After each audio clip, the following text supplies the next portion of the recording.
Good morning, good afternoon, good evening, ladies and gentlemen, wherever you are in the world. Welcome back to The Caring Economy with me, your host, Toby Usnik. Today, we're entering our 15th season of The Caring Economy, so I'm really excited to be with you all today. As you know, this is a place where we explore the intersection of business and social responsibility. And today we have a special guest, which is Scott Jackson. Scott is the president and CEO of Global Impact. With over 25 years in global philanthropy, Scott has raised nearly $2.5 billion US. That's right, 2.5 billion for global causes, and authored the award-winning book, which we will discuss today, called Take Me With You. Join us as we delve into the inspiring journey and vision he has for a more equitable world. So welcome to The Caring Economy, Scott. Well, thank you, Toby. It's great to be here. And thanks for all that you do. Oh, thank you. I'm chuckling because we didn't coordinate this in advance with your amazing team, but we have the same outfit on. So stylists. Exactly. Scott, we always ask our guests to sort of give us a 3-4 minute digest of their life story, kind of make where they're from, how they found their way, any bumps or pivots or mentors along the way. So take it away, please. Well, thank you, Toby. Well, we may talk about the book a little later, but the title is Take Me With You. And it comes from the fact that my mom was an abused spouse. And every day when she would try to escape that situation, I would say, take me with you. Mm. And finally she did, and we escaped. And then she married a Black Baptist minister in the late 1960s in Kansas before it was legal. And all heck broke loose on both sides, the white and black communities outside of Kansas City where we were. So we were losing a custody battle, and my mother had lost her job as a school teacher. My stepfather, Jefferson Jackson, lost his church. Wow. And we made our way to Vancouver, British Columbia, and didn't have work permits. So eventually had to make our way down to the state of Washington to a place called Sequim, Washington. And we hid out on a horse ranch there and finally re-entered school. They found me through that process. Somewhere along the line, I'd given my real name. And very long story short, I was taken back by armed escort to Kansas. Wow. And I escaped 8 months later with a green knit hat with $20 bills sewn inside it and a deflated basketball, and made my way back to the state of Washington. And my stepdad and mom had actually taken the case to the Supreme Court, and they had reversed it on the grounds of race. But unless I was in that state, it was now a civil trial, there would be no appeal. So all of a sudden, when I was able to be back, without even knowing all this, we had a final trial, and I was able to stay with my mom in Jefferson. And we were too poor for Jefferson to adopt me. So he and I just went to the courthouse and changed my name for $25. But the long story, really short of this, is that what I learned was that there were kids like me all around the world. In Wow. fact, many years later with World Vision, I was on the border of Gulu, Uganda, and where the invisible children were quite active and the Civil War was very active. And the streets were filling with children that night, thousands of them. And I felt this hand tug at my side, and I looked down, and a little girl grabbed my hand, and she said, "My name is Rose, take me with you." Wow. And so, Toby, serving as the other and making sure that kids all around the world can choose the positive and not the negative is really what has driven me to this work and really propelled me. Some of my mentors have been folks like Bono, former Congressman Don Bonker, who I worked for, who died. He was chair of the African subcommittee and the Foreign Affairs Trade Subcommittee. But all along the way, it's been individuals and people that I work with and my team who choose the other every day rather than the anger. Wow, thank you for sharing that amazing story. A couple of questions on those earlier days. One, are you an only child then, or did you have siblings? I was an only child, and then my mom and Jefferson adopted two children. So one is a baby and one is a 3-year-old. And my sister, Jeffy, is in Seattle, and she teaches dance. She's deaf, but she teaches dance to underprivileged kids there. Our little brother, Sean, unfortunately died. He was a severe asthmatic and died at age 18. Sorry to hear that. And then when you talked about your mom and stepdad losing their jobs, was that because of the situation?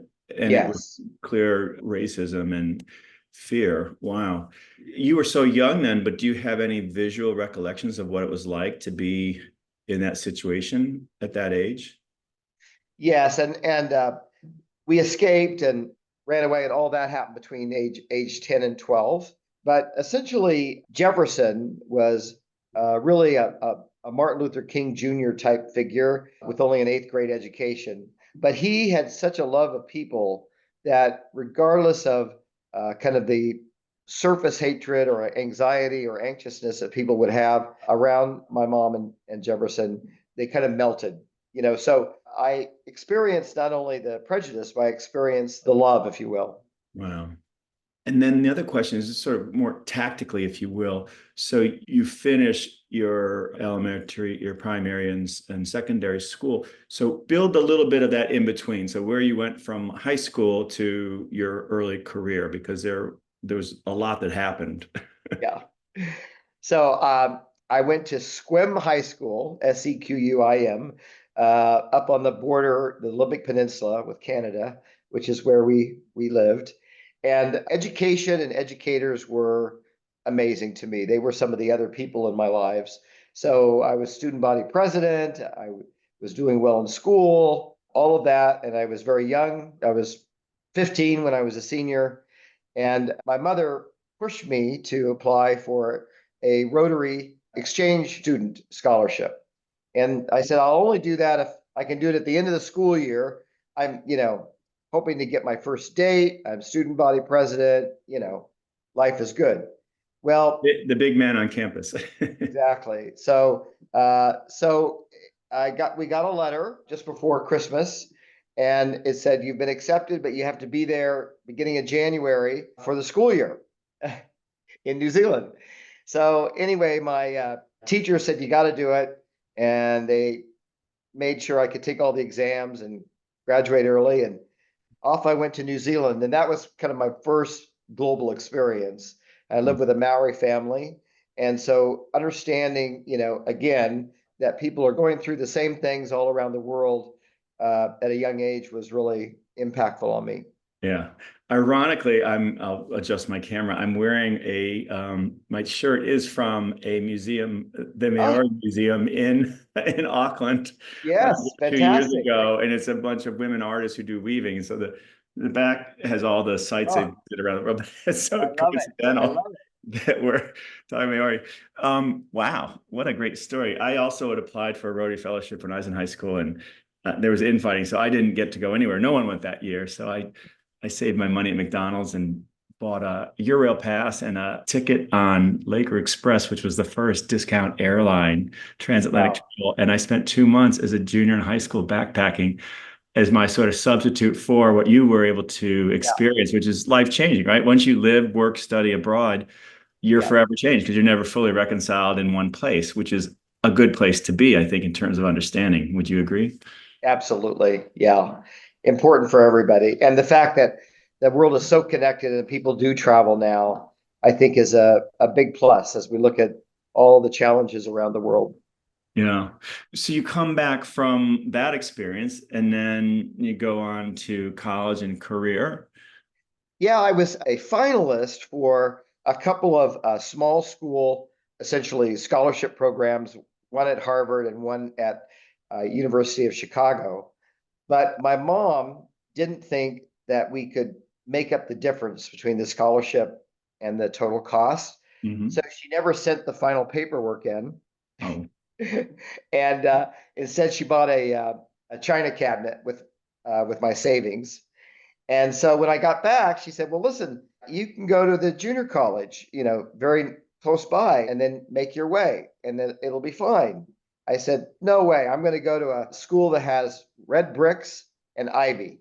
That's the way it's going to be." So I worked in a mill for a year and ended up at a place called the University of Puget Sound. hmm. And that was a great place for me. So tremendous experience there. I was also student body vice president, president, and I just spoke at the last two college presidents unfortunately died over the last 2 years, and I spoke at each of their funerals, at their memorials. Yep. Oh, And was given a doctorate in 2010 from the University of Puget Sound. So it was a great great. school for me. And what did you study? And then where did that take you out into your career? I studied history because it was a really great liberal arts. Same here. Yeah, there we go. Yeah, Historians. you got to figure out what to do with it, right?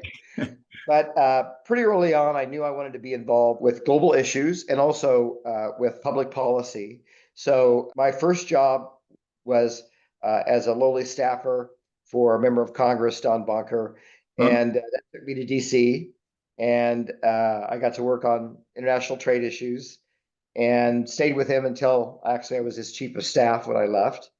And that really led me to want to be involved with global development. So I had a firm called Trade and Development Consortium, and that worked on market access issues around the world, mainly in developing countries for different industries. Hmm. And then was able to merge that with APCO Associates, which is still Yes. in existence today as a global public Yeah. affairs firm. Yeah. We both Uh, know Margie, and what a great yep, organization. and she's fantastic. Yeah. And then, really, I continued to have this passion for international development. So after the merger, I finally moved to World Vision and became their senior vice president for fundraising and for advocacy, all things external relations. And that was an amazing experience. And then PATH, which is another global NGO that works with the Gates Foundation on health technologies and vaccines. And then finally, now 11 years ago, I joined Global Impact, and PATH and World Vision are members of the Global Impact Charity Alliance. Mhm. So I've gotten a chance to work with the whole sector in this role. So, perfect segue. Can you tell us a little bit about global impact and how best to describe it? Maybe even who your competitive set is, if there is one, so that our listeners know. Absolutely. So Global Impact was originated 70 years ago, and there was legislative language in Congress to encourage an organization like Global Impact. Essentially, we were formed to be the equivalent of the United Way, a workplace giving federation for the international nonprofit sector. Mhm. So in those days, United Way would certify nonprofits, domestic nonprofits, to be in the public sector workplace campaigns for federal, state, local employees, and also private sector. But there was no way for organizations like World Vision, Save the Children, CARE to be in those campaigns. So Global Impact was formed to serve as that federation. And so we've had a rich history of 70 years of receiving, distributing funds for international organizations. Workplace giving has really evolved. And so the role that we play there is more of a marketing role now with everyday donors and less of a gatekeeper and distributor of funds. But more broadly, we are continue to be a nonprofit intermediary. So our role is not on the front lines doing direct programming work, but rather supporting the charitable ventures of both established nonprofits, but also collaboratives in various forms. And Global Impact essentially has a set of advisory and infrastructure services that we provide to high net worth donors, family offices, large foundations like the Gates Foundation and Rockefeller, and also to collaboratives where donors are working together, and then finally to nonprofits.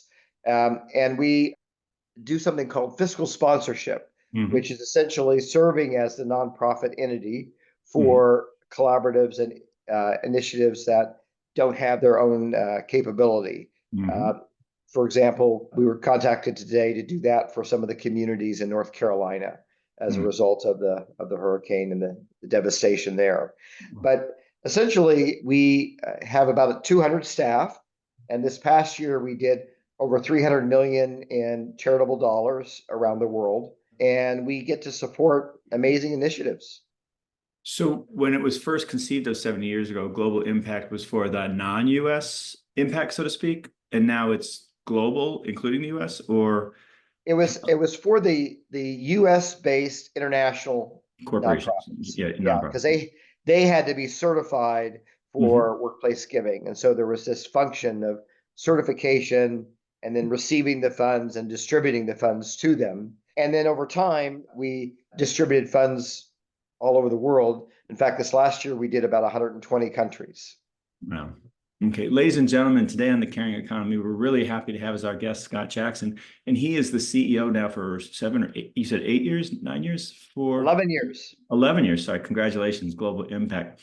Scott, you mentioned a little bit about some of the evolution you've seen, but could you talk a little bit more about in your career what you're seeing in terms of sort of corporate giving and private sector giving? And it's a crowded space, and it's a sometimes confusing space. It seems to be more democratized if you look under the hood, to me anyway, but that doesn't mean it's necessarily clear to everybody. Yeah, absolutely. And Global Impact is actually part of a family of brands. So we have a sister organization called Geneva Global, and they support high net worth and large foundations. And then Global Impact does a lot with corporations and with everyday donors.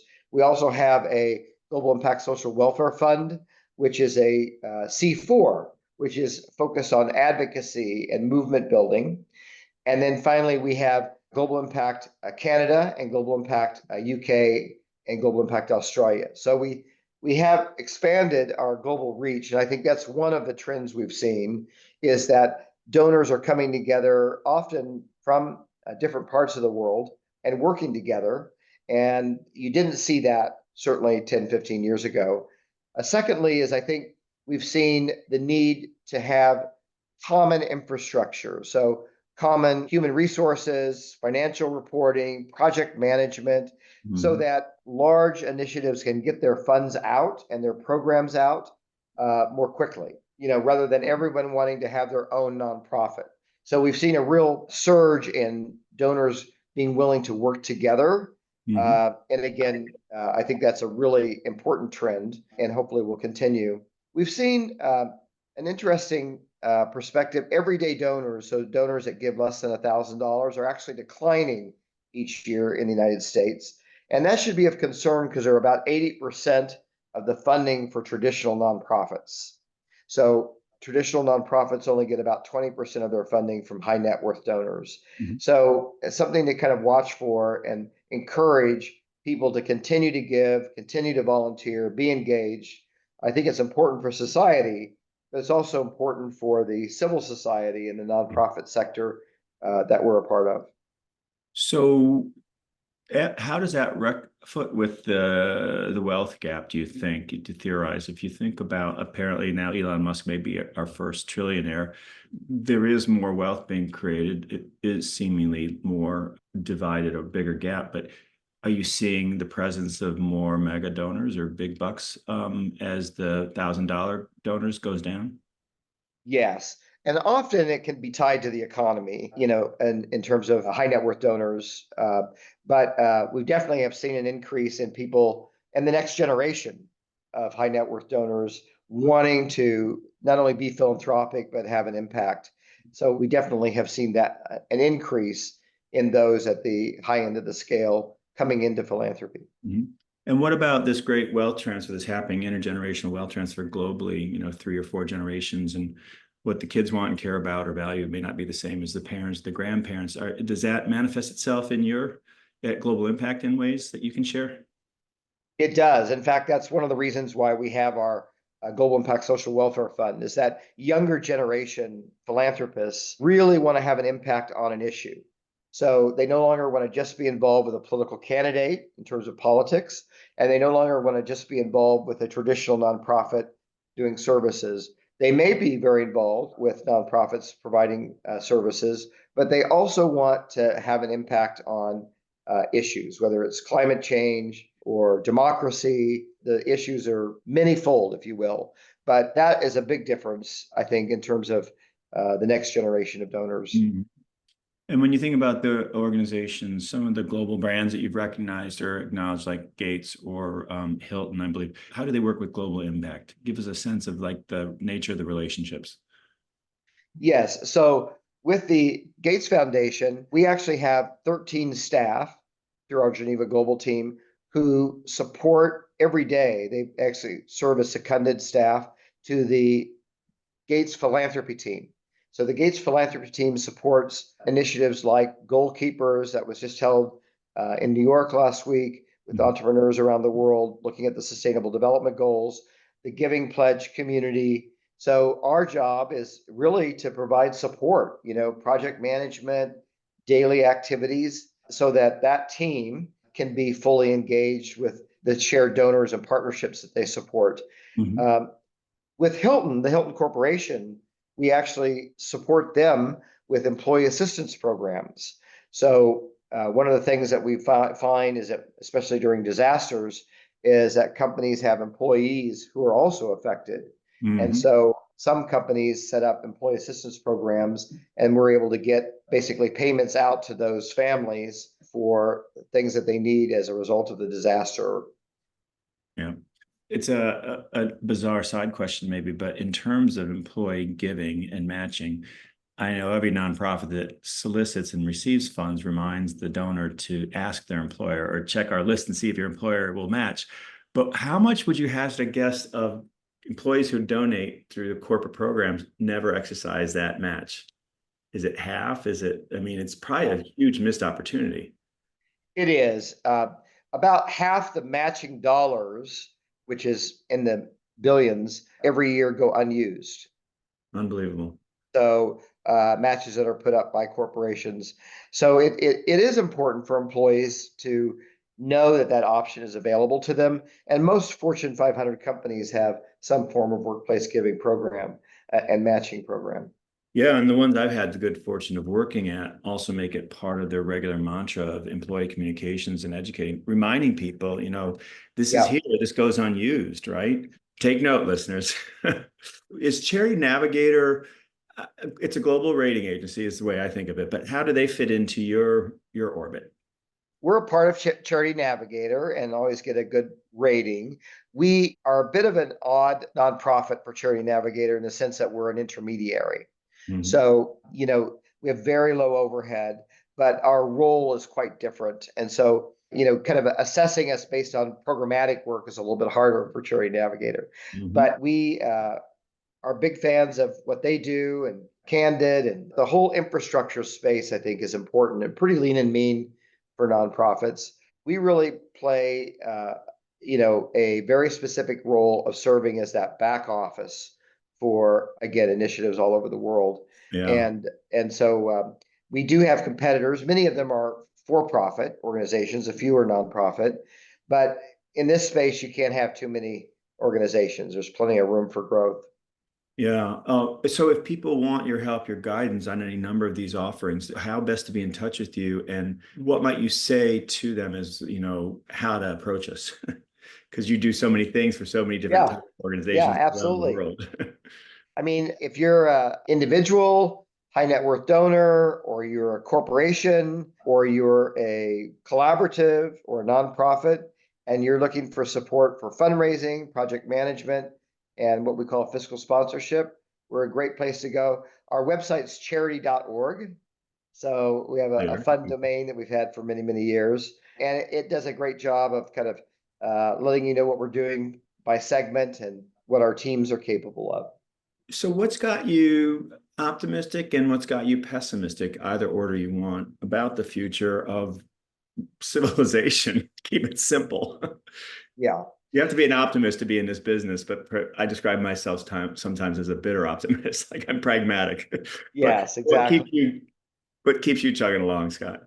And there were a lot of UN folks at the UN General Assembly meetings and side events that all were trying to be optimists, if you will. I think that the thing that is disheartening is, given that we are in a global world and really all of us are global citizens, is the increasing divides that we see all around the world, whether that's on issues, on the economy, on politics. And I think those divisions will keep us from being our total selves. And so my hope is that humanity will continue to find ways to come together. On the optimistic side, I see that happening in so many different ways. There was a wonderful set of initiatives on nutrition last week by high net worth donors and foundations. There's renewed interest in trying to make up for lost ground on the sustainable development goals.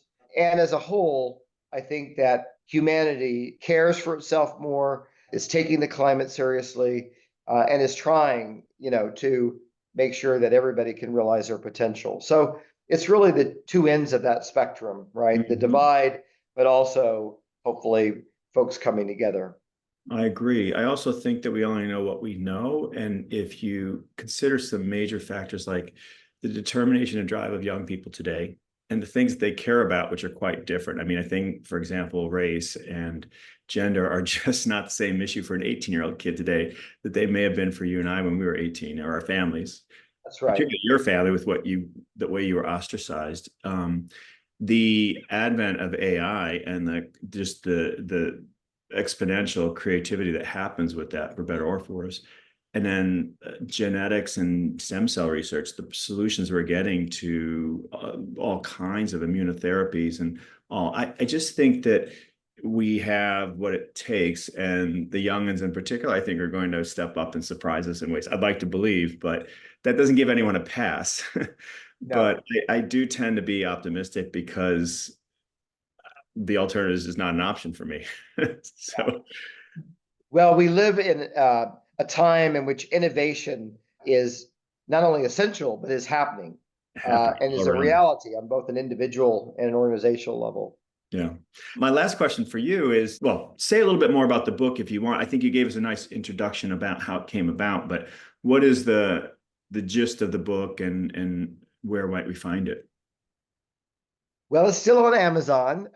So it was originally published in 2017 and then was updated in 2020. The 2017 version has a short kind of excerpt on the sustainable development goals after each chapter. And so I'm able to highlight many of the nonprofits working on those goals, whether they're health or maternal and child morbidity, mortality, food security. Mhm. And really, I wrote the book because when I would share my story, people would be fascinated by it and they would say, you should write a book. But really, the impetus for me was that I felt like if I could tell this story and really encourage everyone that they can make a difference every day. It's about how they treat people, it's about how they become the other. And Mhm. so many people did that for me, especially my mom and Jefferson. And without them, I would be such a different person and I would not have chosen the path that I have. Mhm. So, really, it's about how all of us can tell our story.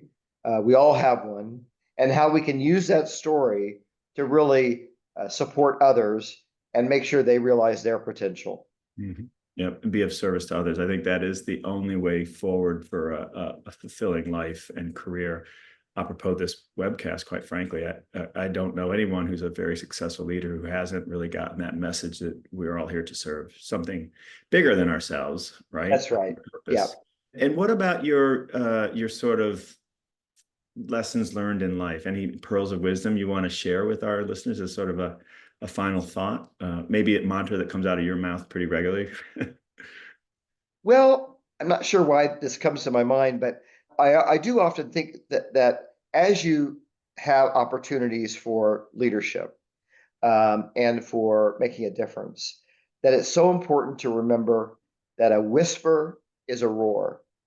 And the reason I mention that is that I have this amazing team of over 100 staff and another 100 with the fiscal sponsor projects. And every day, I really feel like it's my duty to listen to them and to be there for them rather than, push my agenda or force my feelings. And it's so important to kind of remember that you have that choice, but that you really have to be pay more attention to it, right? Because as you're in leadership roles, it's even harder to serve as a servant leader, Mm. uh, but more important than ever. And how do you cultivate the leaders in your organization? I think part of the message that you're sharing and I resonates with me is don't miss an opportunity to step up, put your hand up, or get involved. Particularly younger in career, there's no mistakes, right? You can only learn by doing, right? Yeah. And that leadership is not defined by age, right? I can see a 4-year-old and say that's a leader. That kid's going to go far, Yes. right? So how do you recognize and cultivate leadership in your own organization as you're doing that active listening? We have really expanded all the various leadership groups that we have, particularly as we've merged our sister organization, Geneva Global and Global Impact together, and they then support all the other entities. So we have lots of opportunity for folks at almost every level to build, even though we're a small organization, to build out their leadership, interests and pro forma. And we also are really trying to build a culture of mutual respect, and also learn what cultural attributes our individual staff are looking for. Mhm. What does it mean to them to be inclusive? What does it mean to be empathetic for them in the workplace? Those are important lessons that I don't necessarily have the answers for, but our staff do. And the fact that they can share that and know that their voice is heard, I think, is a first step in allowing them to be a leader. And then they'll carry us to great heights. I agree with you. It's incumbent upon us as managers and leaders to help our employees find the joy that they seek. And I mean joy, right? Not just like a salary, but joy, like what really excites you. And then the adventure is that work together to figure out how to fulfill the goals, the mission of the organization. And that seeking joy, the adventure is the impact. I think the lesson for all of us since COVID, right, is that that joy and adventure can come in so many different forms, Absolutely. and it's not hierarchical. At all. And if you insist on your organization being too hierarchical and too place-based, you'll lose that joy. You won't be a part of, your organization and your team members' lives. Completely agree. Well, thank you, Scott Jackson, for the focus on joy, the delivery, and your story. I can't wait to read the book. And again, you said it's on Amazon, right? Yes, yes. So, ladies and gentlemen, again today on the Caring Economy, our 15th season, I want to thank our guest, Scott Jackson, who's the president and CEO of Global Impact, which has raised over just under his remit $2.5 billion in global philanthropy in the past few years, 11 years. So thank you again, Scott. Thank you, Toby, and thanks for having me. Keep up the good work. You too.